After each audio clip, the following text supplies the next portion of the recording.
இன்றைய தினம் தமிழ்நாடு அரசின் வேளாண்மை நிதி அறிக்கை வெளியிடப்பட்டுள்ளது. அதில் சில சாதகபாதகங்கள் இருக்கிறது.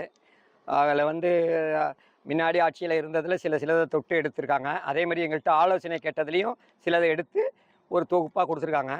சில இதில் அமௌண்ட்டை இன்க்ரீஸ் பண்ணியிருக்காங்க, சில இதில் குறைச்சிருக்காங்க. இருந்த போதிலும் விவசாயிகள் நாங்கள் எதிர்பார்த்தது கடனை தள்ளுபடி பண்ணுவாங்கன்னு நினச்சோம். அந்த கடனை தள்ளுபடி பாதி தள்ளுபடி பண்ணி இது தள்ளுபடி பண்ணாத சூழ்நிலை இருக்கும்போது இங்கே குழப்பம் ஏற்படும். சில இதில் நடைமுறை சிக்கல் ஏற்படும். அதனால் இந்த விவசாய கடன்லாம் நீங்கள் எல்லாத்தையும் இந்த இருக்கிற கடனை நீண்ட கால கடனாக மாற்றி வச்சுட்டு புதுசாக எல்லா விவசாயி கடன் கொடுத்தா தான் விவசாயம் நடக்கும். இப்போ மேட்டூர் அணை திறக்கிறதுக்குள்ளே நீங்கள் விவசாயிகள்லாம் எல்லாருக்குமே புது கடன் கொடுக்கணும்.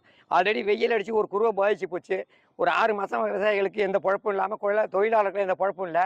அதனால் கடன் கொடுக்கறதுக்கு நடவடிக்கை எடுக்கணும். இந்த மாதிரி முறையில் வச்சு நீண்ட கடலாம் வச்சுட்டு அதை கட்டாத மாதிரி எல்லாருக்குமே புதுசாக லோன் வழங்கணும். அதனால தான் அது மாதிரி பண்ணால் தான் இப்போக்கி விவசாயம் பெருகும். அதே போல் இந்த பெட் டேம்லாம் கட்டுறேன்னு இருக்காங்க. அதை பெட் டேம் கட்டுறது பேப்பரில் இல்லாமல் அதை அறிக்கையை உடனே அதை நடைமுறைக்கு கொண்டு வர மழை காலத்தில் அடுத்த மழை காலத்துக்குள்ளே தண்ணி தேக்கணும். அந்த அளவுக்கு துரிதமாக வேலை செய்யணும். அதேமாரி சென்ட்ரலில் அழுத்தம் கொடுக்குறேங்கிறாங்க.